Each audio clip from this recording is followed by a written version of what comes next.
Welcome to Sophia Coaching Center. Today PGTRB Max Unit 10 Probability Theory-ல இன்னைக்கு வந்து Probability of an Event அதான் பார்க்க போகிறோம். So event, experiment, random experiment, trial இது எல்லாமே பார்த்துட்டோம். அண்ட் தென் மியூச்சுவலி எக்ஸ்க்ளூசிவ்னா எக்ஸாஸ்டிவ் ஈவெண்ட் எல்லாமே வந்து பார்த்துட்டோம். நெக்ஸ்ட் வந்து ப்ராபபிலிட்டி, ஒரு ஈவெண்ட் நடந்தது அப்படின்னா அதோட ப்ராபபிலிட்டி வந்து எப்படி ஃபைண்ட் அவுட் பண்ணுறது அப்படின்னா, ஒரு ரேண்டம் எக்ஸ்பெரிமெண்ட் இருக்கு. In a random experiment, let S be the sample space and E is an event. Then the probability of E is, அதுக்குள்ள ஃபார்முலா என்ன அப்படின்னா P of E equal to N of E by N of S. N of Sங்கிறது என்ன அப்படின்னா number of outcomes. ஒரு random எக்ஸ்பெரிமெண்ட்ல உள்ள அந்த sample space இருக்கு இல்லையா, அதுதான் வந்து N of S அப்படின்னு எடுத்திருக்கோம். Sங்கிறது சாம்பிள் ஸ்பேஸ், ஈங்கிறது என்ன அப்படின்னா ஈவெண்ட். இப்போ வந்து ஒரு காயினை வந்து டாஸ் பண்ணுறோம். ஒரு காயினை வந்து டாஸ் பண்ணும்போது அது வந்து ஒரு ரேண்டம் எக்ஸ்பெரிமெண்ட் எடுத்துட்டோம் அப்படின்னா அதில் சாம்பிள் ஸ்பேஸ் வந்து நமக்கு என்ன கிடைக்கும், ஹெட் ஆர் டெயில். அப்போ N of Sங்கிறது என்ன 2. ஓகேவா, ஹெட் விழலாம் ஆர் டெயில் விழலாம். டோட்டலாக வந்து என்ன 2 பாசிபிள் அவுட்கம்ஸ். N of Sங்கிறது 2ன்னு வந்துடும். அண்ட் ஈங்கிறது ஈவெண்ட். ஹெட் விழுறதுக்கான ப்ராபபிலிட்டி அப்படின்னா என்ன வரும், ஹெட் விழணும் அப்படின்னா ஹெச்ங்கிறது 1 தான். ஸோ 1/2. N of Eங்கிறது என்ன அப்படின்னா 1. இப்போ P of E என்ன வந்துடும்னா 1/2. அதே மாதிரி டெயில் விழுறதுக்கான ப்ராபபிலிட்டி என்ன அப்படின்னா N of E வந்து என்ன ஒரே ஒரு டெயில் தான் இருக்கும். ஸோ 1/2. அதே 2 காயினை டாஸ் பண்ணும்போது எப்படிலாம் வரலாம் அப்படிங்கிறத நெக்ஸ்ட் பார்க்கலாம். ஸோ இந்த ஃபார்முலா பேஸ் பண்ணி தான் இப்போ ப்ராபபிலிட்டி வந்து நம்ம போட போகிறோம். ஸோ பூல்ஸ் இன்இக்வாலிட்டி இதுவுமே வந்து பார்த்துக்கோங்க. ஸோ இதுவுமே வந்து ஃபார்முலாவில் கேட்கலாம், ஜஸ்ட்டு தெரிஞ்சுக்கோங்க போதும். ஸோ ஒரு காயினை டாஸ்க் பண்ணும்போது நம்மளுக்கு வந்து சாம்பிள் ஸ்பேஸ் என்ன கிடையாது, H, T. So N of S வந்து நம்மளுக்கு என்ன வரும் 2. ஸோ ஜென்ரலாக எப்படி ஃபைண்ட் அவுட் பண்ணலாம், 2 அப்படிங்கும்போது 2^n அப்படின்னு போட்டோம். 1 காயின் அப்படின்னா 2^1ன்னு போடணும். அதே 2 காயின் அப்படின்னா 2^2 we can get 4. Sample space வந்து 4 வரும். அதை வச்சு செக் பண்ணிக்கலாம். ஸோ 2 காயின்ஸ் அப்படிங்கும்போது 2 காயின்ஸ்லையுமே ஹெட் இருக்கலாம், 2 காயின்ஸ்லையுமே டெயில் இருக்கலாம். ஃபர்ஸ்ட் காயினில் ஹெட் இருக்கும்போது செகண்ட் காயினில் டெயில், அண்ட் ஃபர்ஸ்ட் காயினில் டெயில், செகண்ட் காயினில் ஹெட்டு. ஸோ 4 பாசிபிலிட்டிஸ் இருக்குது. ஸோ N of S வந்து 2 காயின்ஸை டாஸ் பண்ணும்போது N of S என்னதுன்னா 4. அதே 3 காயின்ஸ் அப்படிங்கும்போது 3 காயின்ஸ்லையுமே ஹெட்டு அண்ட் 3 காயின்ஸ்லையுமே டெயில்ஸ். ஃபஸ்ட்டு 2 காயின்ஸில் head and tail and HTH. ஹெச்ங்கிறது ஹெட்டு, டீங்கிறது டெயில், அண்ட் THH இந்த possibility HTT, THT, TTH. So டோட்டலாக நம்மளுக்கு என்ன அப்படின்னா 8 இருக்கு. N of Sங்கிறது என்ன அப்படின்னா 8. ஃபார்முலா அப்படிங்கும்போது 2^n அப்படின்னா n வந்து 3 டைம்ஸ் 3 காயின்ஸ் அப்படிங்கிறனால 2^3 போட்டால் 8. when a coin is tossed n times, number of events வந்து நமக்கு என்ன கிடைக்கும் 2^n. 3 டைம்ஸ்னா 2³ போடுறோம் இல்லையா, அதே மாதிரி n டைம்ஸ் டாஸ் பண்ணோம் அப்படின்னா 2^n. இதுதான் வந்து ஜென்ரல் ஃபார்முலா. நெக்ஸ்ட் வந்து டைஸ், இது வந்து காயின்ஸ்க்கு. நெக்ஸ்ட் 1 டைஸை வந்து ரோல் பண்ணும்போது நம்மளுக்கு என்ன ப்ராபபிலிட்டி கிடைக்கும், சாம்பிள் ஸ்பேஸ் என்ன கிடைக்கும் 1, 2, 3, 4, 5, 6. ஒரு டைஸில் வந்து 6 சைஸ் தானே இருக்கும். ஸோ ஃபஸ்ட்டு 1 ஆர் 2 இல்லைனா இல்லாட்டி 3, 4, 5, 6. ஸோ N of Sங்கிறது இதுக்குமே ஃபார்முலா இருக்குது. 6 பாசிபிலிட்டிஸ் அப்படிங்கிறதுனால 6^1. 1 டைஸ்னா 6^1ன்னு போடணும். அதே 2 டைஸ் அப்படிங்கும்போது 6^2 we can get 36 வரும். ஸோ 2 டைஸுங்கும் போது ஃபஸ்ட்டு என்ன விழலாம் 1,1. ஃபஸ்ட்டு 2 டைஸ்லேயுமே இதுலேயும் 1 அதுலேயும் 1 இருக்கலாம். இதில் 1 இருக்கும்போது அதில் 2 இருக்கலாம். அண்ட் தென் அப் டு 1,6 வரைக்கும். ஃபஸ்ட்டு டைஸில் 2 இருக்கும்போது செகண்ட் டைஸில் என்ன 1, 2, 3, 4, 5, 6 அது சேஞ்சஸ் இருக்கலாம். அதே மாதிரி ஃபஸ்ட்டு டைஸில் வந்து 3 இருக்கும்போது 3,1, 3,2 அப் டு 3,6. அதேமாதிரி 4,1, 4,2 up to 4,6. and then 5,1, 5,2, 5,6. and then 6,1, 6,2 to 6,6. 2 டைஸ்லையுமே 6, இதுலேயுமே 6 விழுந்திருக்கும், அந்த டைஸ்லையுமே 6 விழுந்திருக்கலாம். ஸோ டோட்டலாக எவ்வளோ பாசிபிலிட்டிஸ் இருக்குது அப்படின்னா 36. அப்போ N of Sங்கிறது நமக்கு என்ன அப்படின்னா 36. அதே n டைஸை ரோல் பண்ணோம் அப்படின்னா நமக்கு என்ன ஜென்ரல் ஃபார்முலா வந்து 6^n. ஸோ இதெல்லாம் கிளியராக இருந்தால் தான் நெக்ஸ்ட் வந்து நமக்கு சம் போடும்போது ஈஸியாக இருக்கும். ஸோ இந்த பேசிக்ஸ்லாம் வந்து ஃபஸ்ட்டு தெரிஞ்சுக்கோங்க. நெக்ஸ்ட் வந்து கார்ட்ஸ் பற்றி ஆல்ரெடி சொல்லியிருக்கேன், இருந்தாலும் இங்கேயும் தெரிஞ்சுக்கோங்க. இது தெரிஞ்சால் தான் வந்து நெக்ஸ்ட்டு நமக்கு சம் போடுறதுக்கு ஈஸியாக இருக்கும். ஒரு கார்டு அப்படிங்கும் போது அது எத்தனை இருக்கும் அப்படின்னா ஒரு பேக்கில் வந்து 52 கார்ட்ஸ் இருக்கும். பிளாக் கலர் கார்டு வந்து 26 அண்ட் ரெட் கலர் கார்டு வந்து 26 இருக்கும். அண்ட் தென் 52 கார்டு டோட்டலாக வந்து 4 டைப்ஸ் ஆஃப் கார்ட்ஸ் இருக்கும். ஸோ ஒவ்வொரு கார்ட்லேயுமே வந்து 13 இருக்கும். அதாவது ஸ்பேட் அப்படிங்கிறதுல 13 இருக்கும், ஹார்டினில் வந்து 13, அண்ட் டைமண்டில் 13, அண்ட் கிளேவரில் வந்து 13. கிளேவர் வந்து கிளப் அப்படின்னு கூட சொல்லுவாங்க. ஸோ டோட்டலாக வந்து 4 13s are 52. So 4 types of cards இருக்கும். ஒவ்வொரு டைப் ஆஃப் கார்டு அந்த 13 கார்ட்ஸ் இருக்கு இல்லையா, ஒவ்வொரு ஈச் 13 கார்ட்ஸ்லையுமே வந்து 1 ஏஸ், 1 ஜாக்கி, 1 குவீன், 1 கிங் இருக்கும். அதே மாதிரி ரெட் கலர் கார்டு வந்து 26. எதெல்லாம் ரெட் கலரில் இருக்குன்னா ஹார்டினும் டைமண்டும். ஹார்டினில் 13, டைமண்டில் 13 இருக்கும். பிளாக் கலரில் வந்து 26 கார்டு. ஸ்பேடும் கிளேவரும் வந்து என்ன அப்படின்னா பிளாக் கலரில் இருக்கும். ஒவ்வொரு கார்ட்லேயுமே வந்து என்ன 1 ஏஸ், 1 ஜாக்கி, 1 குவீன், 1 கிங் இருக்குன்னு சொல்லியிருக்கோம் ஒவ்வொரு டைப் ஆஃப் கார்ட்ஸ்லையும். அப்போ டோட்டலாக எத்தனை ஏஸ் இருக்குன்னா 4 aces, 4 Jackie, 4 queens and 4 Kings இருக்கும். ஓகேவா? ஸோ இந்த டீட்டெயில்ஸ்லாம் கொஞ்சம் நல்லா தெரிஞ்சுக்கோங்க. ஸோ இப்போ சம்குள்ளே போகலாம். ஃபஸ்ட்டு சம் பாருங்கள். 3 coins are tossed simultaneously, then probability of getting exactly 2 head. எக்ஸாக்டாக 2 head தான் அதில் இருக்கணும். ஓகேவா? அது எக்ஸாக்டாக 2 head கிடைக்கிறதுக்கான ப்ராபபிலிட்டி என்ன அப்படின்னு கேட்டிருக்காங்க. ஸோ சாம்பிள் ஸ்பேஸ் பற்றி ஃபஸ்ட்டு எழுதிக்கலாம். 3 coinsஸை டாஸ் பண்ணும்போது நம்மளுக்கு என்னென்னா வந்து சாம்பிள் ஸ்பேஸ் கிடைக்கும். 3மே ஹெட்டாக இருக்கலாம். Or 2 head first tail and HTH, THH, HTT, THT, TTH, TTT. So நம்மளுக்கு என்ன கேட்டிருக்காங்க, எக்ஸாக்ட்லி 2 ஹெட். எக்ஸாக்ட்லி 2 ஹெட் அப்படின்னா ஃபர்ஸ்ட் ஒன் வராது, இங்கே 3 ஹெட் இருக்குது. ஸோ எக்ஸாக்ட்லி 2னா இது ஒன் வரலாம், second one, third one and fourth one. So 3 தான் இருக்கும். இது என்ன 1 2 3. ஸோ n of A equal to 3. So P of E இங்கே வந்து ஈன்னு போட்டோம் இல்லையா, ஈக்கு பதிலாக இங்கே ஏங்கிற அல்ஃபபெட் யூஸ் பண்ணியிருக்கோம், அவ்வளோதான். ஈவெண்ட்டை வந்து இங்கே ஏன்னு எடுத்திருக்கோம். ஸோ பி ஆஃப் இ அப்படின்னா அங்கே N of E by N of எஸ்ன்னு எழுதுவோம்ல, அதே மாதிரி தான் பி ஆஃப் ஏங்கிறது N of A by N of S. N of ஏங்கிறது என்ன 3, என் ஆஃப் எஸ்ங்கிறது என்ன டோட்டலாக சாம்பிள் ஸ்பேஸோட கவுண்ட்டு. ஸோ 8. ஸோ 3/8 தான் ஆன்சர். நெக்ஸ்ட்டு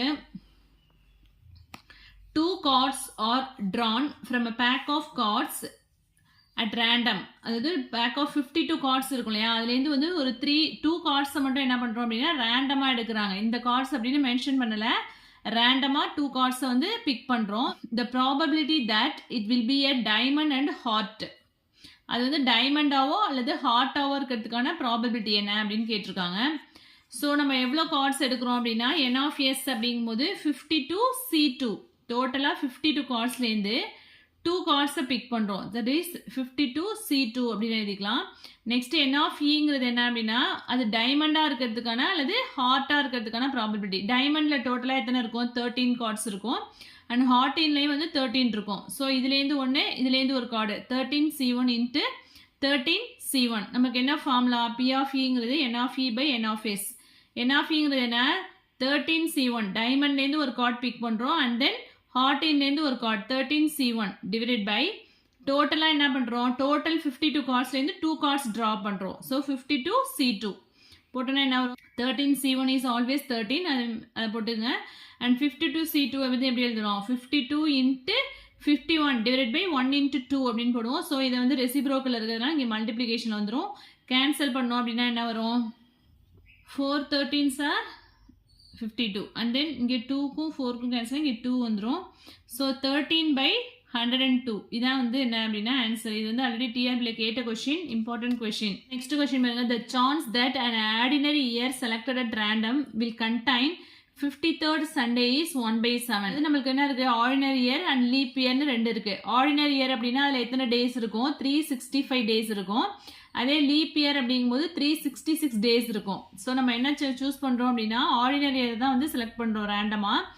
ஜென்ரலாக வந்து 365 டேஸ் இருக்கும் இல்லையா. ஸோ இது வந்து எத்தனை வீக்ஸ் இருக்குது அப்படின்னா 7ஆல் டிவைட் பண்ணோம் அப்படின்னா 52 வீக்ஸ். 52 வீக்ஸ் அப்படின்னா 364 டேஸ் வரும் ப்ளஸ் 1 டே இருக்கும். ஸோ 52 வீக்ஸ் தான் கன்வெர்ட் பண்ணி இந்த 1 டே வந்து என்ன அப்படின்னு தான் இப்போ ஃபைண்ட் அவுட் பண்ண போகிறோம். டோட்டலாக அந்த 364 டேஸில் வந்து 52 வீக்ஸ் இருக்கு இல்லையா, 52 வீக்ஸில் வந்து எல்லா டேஸுமே கவர் ஆகிருக்கும். ஒவ்வொரு வீக்லேயுமே வந்து 52 வீக்ஸ்லேயுமே சண்டேலேருந்து சாட்டர்டே வரைக்கும் கவர் ஆகிருக்கும். ஸோ ப்ளஸ் 1 டே இருக்குது, அது வந்து சண்டேவாக இருக்கிறதுக்கான ப்ராபபிலிட்டி அதுதான் இப்போ நம்ம பார்க்க போகிறோம். ஸோ அந்த 1 டே வந்து என்னவாக இருக்கலாம், சண்டே இருக்கலாம், மண்டே இருக்கலாம், Tuesday, Wednesday, Thursday, Friday or Saturday. இந்த 7 டேஸில் எந்த டேவாக வர இருக்கலாம். அதுதான் வந்து நமக்கு என்ன அப்படின்னா sample space. So N of S வந்து என்ன அப்படின்னா 7. ஸோ ஈவெண்ட் வந்து நமக்கு என்ன அப்படின்னா சண்டேவாக இருக்கிறதுக்கான ப்ராபபிலிட்டி தான் கேட்டிருக்காங்க. ஸோ ஈங்கிறது S Sunday and n of ஈங்கும் போது என்ன அப்படின்னா 1 வந்துடும். ஸோ நமக்கு ஃபார்முலா என்ன தெரியும், பி ஆஃப் இங்கிறது n of E by N of S. N of இங்கிறது 1 அண்ட் என் ஆஃப் எஸ்ங்கிறது என்ன அப்படின்னா 7. 1/7 தான் ப்ராபபிலிட்டி. நெக்ஸ்ட் வந்து கண்டிஷனல் ப்ராபபிலிட்டி. ஆல்ரெடி ஏங்கிற ஈவெண்ட் வந்து என்ன இருக்கும், ஆல்ரெடி நடந்து முடிஞ்ச ஒரு ஈவெண்ட்டு. அதில் வந்து நெக்ஸ்ட்டு நம்ம என்ன பண்ணுறோம் அப்படின்னா ப்ராபபிலிட்டி பியோட ப்ராபபிலிட்டி என்ன அப்படின்னு ஃபைண்ட் அவுட் பண்ணுறோம். ஸோ அதுதான் வந்து என்ன அப்படின்னா கண்டிஷனல் ப்ராபபிலிட்டி அப்படின்னு சொல்கிறோம்.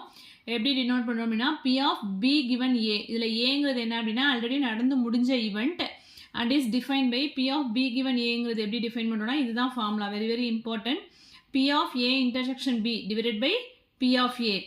பி ஆஃப் ஏங்கிறது என்ன not equal to 0. Similarly, P of A given B அப்படின்னா P of A intersection B divided by P of B. So, denominator என்ன இருக்கோ அதான் இங்கே வரும். ஓகேவா? P of B not equal to 0. So, conditional probability வந்து very very important தான். Next வந்து product theorem. இதை பேஸ் பண்ணி தான் இந்த product theorem வந்துடும். For two events A and B, P of A intersection B வந்து எப்படி எழுதலாம்? P of A into P of B given A. So, P of A intersection B. P of A வந்து இங்கே left side கொண்டு போயிட்டோம் அப்படின்னா P of A into P of B given A வரும். So இந்த ஃபார்முலாலேருந்து தான் இது ப்ராடக்ட் தியரம் வந்திருக்கு. அதே 3 ஈவெண்ட்ஸ் அப்படிங்கும்போது so this formula is given. Next independent events is also very very important. 2 events A and B are said to be independent if and only if P of A intersection B equal to P of A dot P of B. So independent ஈவெண்ட்டில் நம்ம P of A intersection B வந்து எப்படி எழுதுவோம்? P of A dot P of B. அதே mutually exclusive ஈவெண்ட்ஸ்லேயே P of A intersection B வந்து என்ன ஆகிடும்? எம்டி செட் ஆகிடும். அதே இண்டிபெண்டன்ட் ஈவெண்ட்ஸில் வந்து என்ன ஆகிடும்? P of A into P of பின்னு எழுதலாம். ஓகேவா? அப்போ பி ஆஃப் பி கிவன் ஏங்கிறது என்ன ஆகிடும்? பி ஆஃப் பின்னு வந்துடும். பி ஆஃப் ஏ கிவன் பிங்கிறது என்ன வந்துடும்? பி ஆஃப் ஏன்னு வந்துடும்.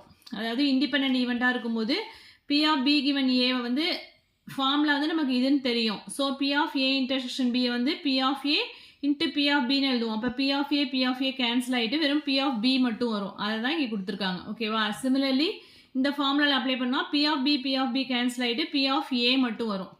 அதுதான் இங்கே கொடுத்துருக்காங்க. அதே 3 ஈவெண்ட்ஸ் வந்து இண்டிபெண்டாக இருந்தது அப்படின்னா P of A intersection B வந்து P of A dot P of பின்னு எழுதலாம். பி ஆஃப் ஏ இன்டர்செக்ஷன் சியை வந்து P of A dot P of C and P of B intersection C வந்து P of B dot P of C. அதே mutually independent 3 events A B C are mutually இண்டிபெண்டாக இருந்ததுன்னா P of A intersection பியை வந்து P of A into P of B, P of B intersection C வந்து P of B into P of C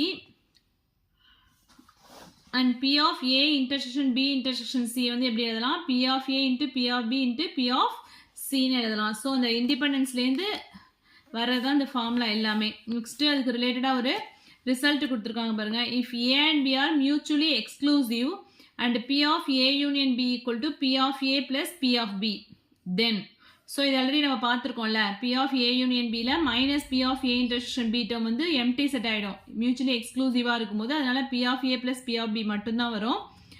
then P of A given A union பின்னா என்ன வரும்? P of A divided by P of A union பின்னு இருக்கும். அந்த P of A யூனியனுக்கு B பதிலாக இந்த டேர்மாக சப்ஸ்டியூட் பண்ணியிருக்கோம். அவ்வளோதான். ஏ அண்ட் பி வந்து இண்டிபெண்ட்டாக இருந்ததுன்னா ஏ அண்ட் பி பாரும் இண்டிபெண்ட்டாக இருக்கும். அதே மாதிரி ஏ பார் அண்ட் பியும் இண்டிபெண்ட் அண்ட் ஆல்சோ அதோட complement A bar and B bar also இண்டிபெண்ட்டாக தான் இருக்கும்னு சொல்கிறாங்க. Next P of B given A பார்னா எப்படி எழுதுவோம்? இது ரெண்டுத்தோட இன்டர்செக்ஷன் போடுவோம். That is P of A bar intersection B divided by P of A bar. So P of A bar intersection பிக்கு நமக்கு என்ன ஃபார்முலா தெரியும்? P of B minus P of A intersection B divided by P of A bar எப்படி எழுதலாம்? 1 minus P of A. இது எல்லாமே ஃபார்முலாஸ்லேயே தான் derive பண்ணியிருக்காங்க. Next A and B are independent ஈவெண்டாக இருந்ததுன்னா P of A given Bங்கிறது என்ன ஆகிடும்? P of A. இது வந்து எப்படி எழுதுவோம் ஜென்ரலாக? P of A intersection B divided by P of Bன்னு இருக்கும். இண்டிபெண்ட்னு கொடுத்துருக்கிறதுனால நியூமரேட்டரில் உள்ள P of A intersection B வந்து செப்பரேட் பண்ணி எழுதுவோம். P of A into P of Bன்னு. ஸோ P of Bயும் டினாமினேட்டரில் உள்ள P of Bயும் கேன்சல் ஆகிட்டு வெறும் P of A மட்டும் இருக்கும். இது ஆல்ரெடி பார்த்தது தான். What is the chance of getting 2 6s in 2 rolling of a single dice? அதாவது ஒரு டைஸை வந்து 2 டைம்ஸ் வந்து ரோல் பண்ணுறோம். ஃபர்ஸ்ட் டைம் ரோல் பண்ணும்போது ஏங்கிறது வந்து என்ன அப்படின்னா கெட்டிங் 6 இன் ஃபர்ஸ்ட் டைஸ். அதே வந்து செகண்ட் டைம் ரோல் பண்ணும்போது அதில் 6 கிடைக்கிறதுக்கான இதை வந்து பின்னு எடுத்துட்டோம் அப்படின்னா ரெண்டுக்கும் காமனாக வந்து என்ன இருக்கும்? P of A intersection B அப்படிங்கும்போது ரெண்டுமே வந்து என்ன இண்டிபெண்டன்ட் ஈவெண்ட்ஸ் தான். So P of A dot P of Bன்னு எழுதலாம். ஃபஸ்ட்டு ஒரு தடவை டைஸை ரோல் பண்ணும்போது 6 கிடைக்கிறதுக்கான ப்ராபபிலிட்டி. ஒரே ஒரு டைஸை தான் ரோல் பண்ணுறோம். அப்போ டோட்டலாக நம்மளுக்கு N of S வந்து என்னவாக இருக்கும்? 6. N of S equal to 6. Event வந்து என்ன 6 கிடைக்கிறதுக்கான ப்ராபபிலிட்டி. அதாவது 1 கிடைக்கலாம், 2 கிடைக்கலாம், 3, 4, 5, 6. நம்மளுக்கு வந்து டைஸை ரோல் பண்ணும்போது 6 கிடைக்கிறதுக்கான ப்ராபபிலிட்டி தான் கேட்டிருக்காங்க. ஸோ n ஆஃப் ஈங்கிறது என்ன அப்படின்னா 1ன்னு வந்துடும். ஸோ ப்ராபபிலிட்டி நமக்கு என்ன கிடைக்கும்? P ஆஃப் ஈங்கிறது n of e by n of 6னா 1/6ன்னு கிடைச்சிரும். சேம் அதே தான். நெக்ஸ்ட்டு ஒரு தடவை வந்து டைஸை ரோல் பண்ணும்போது அதே 6 கிடைக்கிறதுக்கான ப்ராபபிலிட்டிங்கிறது வந்து பின்னு எடுத்துட்டோம்னா இதுலேயும் அதே மாதிரி தான். ஈக்கு பதிலாக இங்கே ஏன்னு எடுத்துருக்கோம், அவ்வளோதான். n of A. அதே மாதிரி இங்கே போட்டோம் அப்படின்னா n of B by n of S, அதுவுமே 1/6 தான் வரும். இது ரெண்டுமே வந்து என்ன? Independent event. So P of A intersection B போட்டோம்னா என்ன வரும்? P of A dot P of B. So multiply பண்ணோம்னா 1/6 into 1/6 we can get 1/36. So next topic வந்து நெக்ஸ்ட் வீடியோவில் பார்க்கலாம். எதாவது டவுட்ஸ் இருந்தது அப்படின்னா கமெண்ட் செக்ஷனில் கமெண்ட் பண்ணுங்கள். வீடியோ பிடிச்சினா லைக் பண்ணுங்கள், ஷேர் பண்ணுங்கள், சப்ஸ்கிரைப் பண்ணுங்கள். தேங்க்யூ.